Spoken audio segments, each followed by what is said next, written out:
Starting now, this is your local news leader, News 10 ABC in the morning. Closing arguments wrapping up in the quadruple homicide trial in Rensselaer County. The judge expected to give the jury their instructions today before those deliberations begin. A date that will live in infamy, marking 80 years since the attack on Pearl Harbor.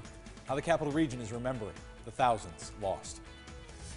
And money on tap. The millions of dollars headed to Hoosick Falls to set up a permanent drinking water supply after all the contamination issues they have dealt with there. Good morning, everybody. Thank you so much for starting your day with us. Always nice to have you with us. I'm Christina Arangio. And I'm Ryan Peterson. Hey, grab the jacket this morning, the warmer one. You Cold. might have needed a raincoat yesterday. Yeah. But Forecast. Mary. Thank you, Jill. The morning commute is going smoothly to start the day. Hopefully it'll stay that way. 87 is looking good. I-90, no problem. 787 is clear. Same goes for Route 9. We are still keeping an eye on that mess on South Swan Street. Of course, that water main break still being worked on. Quite an issue there, closing the street between Jay and Lancaster. Let's head out to News 10's Jen Seelig. She's been live there, and Jen, you were there live yesterday morning and now today, and that work continues. Yeah, that's right, Mary. This water main break was first reported at 6:30 in the morning yesterday, and you can see 24 hours later, crews are still out here hard at work. You can see these cones, caution cones everywhere, but I just want to clarify that the South Mall Arterial is open. It's the ramp to get off onto South Swan Street that's closed, and drivers should definitely expect delays in this area if this is part of their morning commute to work. But take a look at this video we shot yesterday. You can see this water main break has caused some traffic from under the tunnel of the Empire State Plaza. Albany police say for drivers who normally take the tunnel, they need to find an alternate route. Officials from the city water department say residents in the area may experience water discoloration, and they say it is not harmful. To remedy discoloration, run cold water in all faucets of the house for a few minutes until it gets clear. Once again, it's unclear right now when the road will open back up, but if you do have to come this way, make sure you give yourself extra time. And crews are out here, they're crossing the streets, so definitely use caution and be careful. For more updates, definitely check in with us on air and online at news10.com. Live in Albany, Jen Seelig, News 10 ABC. Thanks, Jen. Looks like a big project there. Let's take a look at one of our DOT traffic cameras. This is the Northway near Malta, exit 12. Smooth sailing in both directions here. Drive times on track as well. Northway commute at 20 minutes. Rensselaer County commute a 6-minute drive and 6 minutes on the thruway. Download our free News 10 ABC app and set up your custom traffic alerts. all right, happening right now, the entire city of Gloversville under a boil water advisory. And according to the city's Waterworks Facebook page, this is due to an ongoing water main break.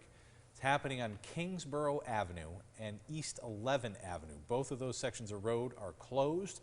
The advisory put into place around 4 o'clock this morning. It will be in effect until further notice. So stay with News 10 as we continue to learn more. We'll bring it to you. Happening today, the judge in that quadruple murder trial in Rensselaer County expected to be giving the jury their instructions as deliberations will get underway. This is closing arguments wrapped up yesterday, during which the defendant, James White, has been representing himself. Now, White claimed it was a former friend and co-defendant, Justin Mann, who killed the victims. Mann, who accepted 25 to life in exchange for his testimony, told jurors that he and White were both inside the apartment on the night of December 21st, 2017, saying they were there to steal a TV and an Xbox controller. Mann claims White threatened him, directed him to tie up the victims, while White then stabbed them to death. White has repeatedly tried to discredit Mann's claims. It's my position to you, and I submit to you that Justin Mann is willing to do and say anything to not only attempt to save himself, but to ensure that I get convicted with him.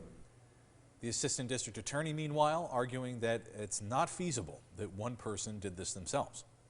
He also pushed back on White's reason as to why his DNA, along with 2 of the victims, was found on a pair of black gloves belonging to him, and that he was seen wearing the gloves in at least 2 videos. White claims he and Mann had been swapping gloves the night of the killings. Make sure you stay with News 10 ABC for the latest on this story.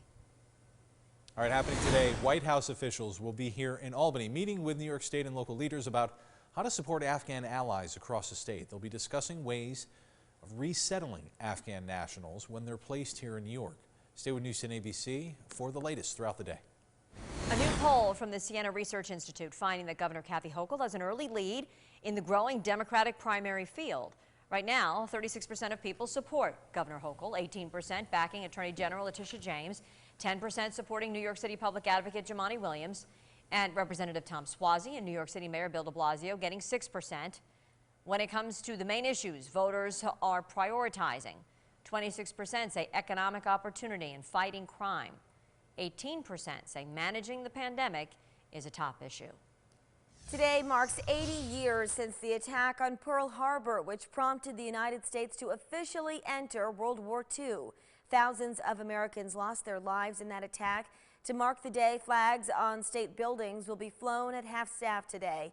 There's also a number of events happening in the capital region, including Albany County Executive Dan McCoy and the Albany County Veterans Service Bureau holding a Pearl Harbor remembrance ceremony and a breakfast. That's at 9 this morning.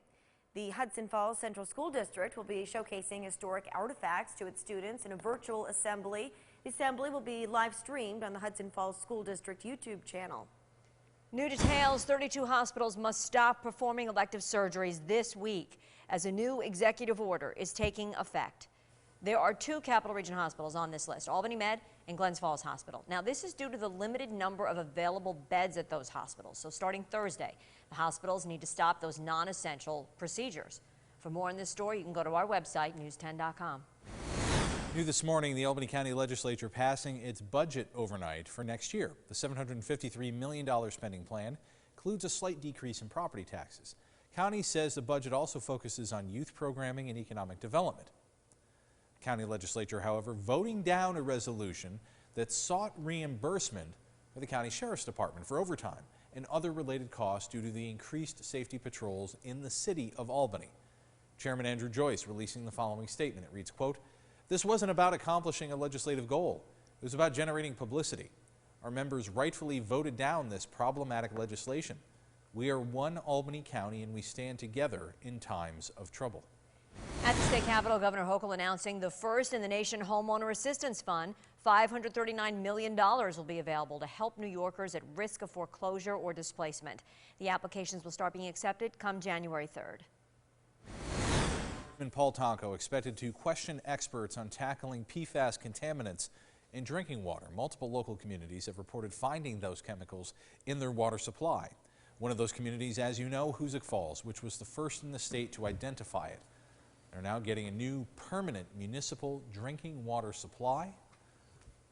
You know, my opinion on that is that we've been on now filtration for, I think, 3+ years. And the water continues to come back as non-detect.